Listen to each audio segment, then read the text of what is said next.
त्याच्यामध्ये थोडं थोडं करून टाकायचं आहे. हे बघू शकता. नक्की ट्राय करा, खूप मस्त लागते ही बासुंदी. हॅलो, प्रतिभा किचन मध्ये स्वागत आहे. आज आपण करणार आहोत बासुंदी, ते पण मातीच्या भांड्यामध्ये करणार आहोत. हे मातीचं भांड पहिले थोडंसं गरम करून घेतलं आहे कमी गॅसवरच. आता इथे मी ह्याच्यामध्ये दूध टाकत आहे. अर्धा लिटर दूध आहे हे, फुल फॅट क्रीम. या दुधाला मस्त उकळी येऊ देऊया.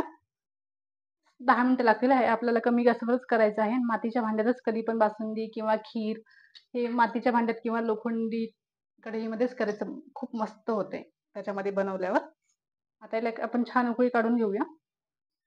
आता ते 4-5 काजू आणि 4-5 बदाम घेतले आहेत आणि त्याच्यामध्येच एक विलायची पण घेतली आहे. हे सगळं आपण मिक्सर मधून बारीक करून घेते मी.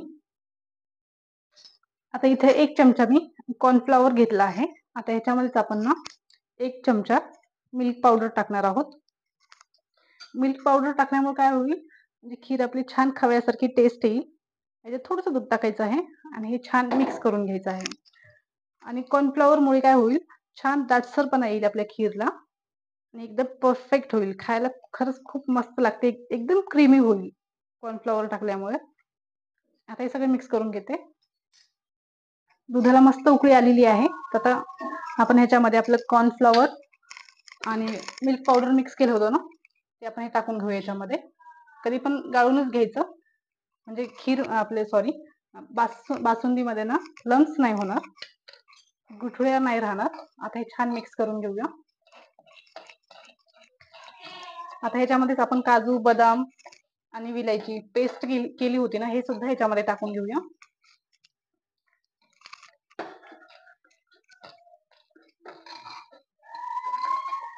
आता हे बघू शकता, सगळं व्यवस्थित मिक्स झालेलं आहे. आता हे साईडला ठेवूया आपण, गॅस बंद करूया. आता याच्यामध्ये एक ट्विस्ट आहे. आता मी गॅस बंद करते. हे मातीचं भांड ना बराच वेळ गरम राहते, लवकर थंड नाही होत. हे साईडला ठेवूया. आता याच्यावर आपण एक पॅन ठेवूया. गॅसच्या बाजूला ठेवलेलं आहे तरी पण उतू जाते. मातीचं भांड बरंच अर्धा तास तरी गरम राहते. आता मी इथं अर्धी वाटी साखर घेतली आहे. ही साखर आपल्याला पॅन मध्ये टाकायची आहे आणि छान ही साखर कॅरमलाइज करून घ्यायची आहे. आता याच्यामध्ये काहीही टाकायचं नाही, कमी गॅसवरच आपल्याला ही साखर 1 ते 2 मिनिटं लागतात. हे असंच कॅरमलाइज होऊ द्यायचं आहे. दुधावर पहिले झाकून ठेवते. आता मध्ये मध्ये चमच्याने मिक्स करत राहायचं. हे बघू शकता, मस्त साखर आपली कॅरमलाइज होतीये. शकता मस्त आपली साखर कॅरमलाइज झालेली आहे. आता गॅस बंद करूया. मस्त गोल्डन कलर आलेला आहे. आता गॅस बंदच आहे, कारण गरम बासुंदीमध्येच हे टाकायचं आहे, कारण ऑलरेडी आपलं बासुंदी खूप गरमच आहे. त्याच्यामध्ये थोडं थोडं करून टाकायचं आहे. हे बघू शकता.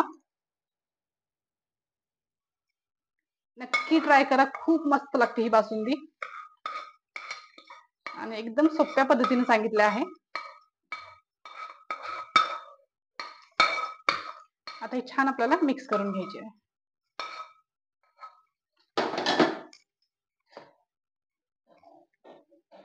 हे छान सगळं कॅरमलाइज मिक्स करून घ्यायचं आहे. हे बघू शकता, चमच्याला हे असं लागलेलं आहे कॅरमलाइज. हे सुद्धा थोड्या वेळाने वितळून जाते या खीरमध्ये. फक्त हे असं मिक्स करत राहायचं. आता ही बासुंदी आपली तयार झालेली आहे. 2 तासासाठी हे फ्रीज मध्ये ठेवायचं आणि मस्त थंडी थंडी खायची बासुंदी. थंडी खूप मस्त लागते आणि अजून ही आता थोडी पातळ दिसत असेल तुम्हाला, पण नंतर ही थंड झाल्यावर अजून घट्ट होते. आता 2 तासाने तुम्हाला दाखवते. बघू शकता, आपली खीर 1 तास झालेला आहे. जास्त काही थंडी अजून झाली नाहीये. बघू शकता. मी काही फ्रीज मध्ये ठेवली नाही. आमच्या इकडे लाईटीचा खूप प्रॉब्लेम आहे, व्होल्टेज खूप कमी आहे. तर दाखवते मी, असंच खीर दाखवते तुम्हाला.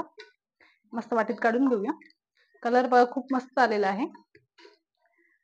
खरंच खायला पण इतकी मस्त लागते ना. सॉरी हा, मी खीरच म्हणायले, ही बासुंदी आहे. माझ्या तोंडात सारखं खीरच यायले. मी बासुंदी म्हणा. हे बघू शकता. तर याच्यावर आपण थोडीशी मी काजू बदाम कट केले आहेत बारीक बारीक, हे पण याच्यावर टाकूया.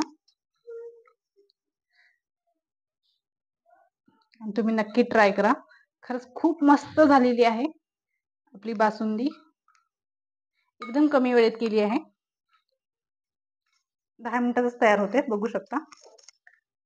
खरंच आपली बासुंदी खायला एवढी मस्त लागते ना. खरंच तुम्ही नक्की ट्राय करा. रेसिपी कशी वाटली नक्की सांगा.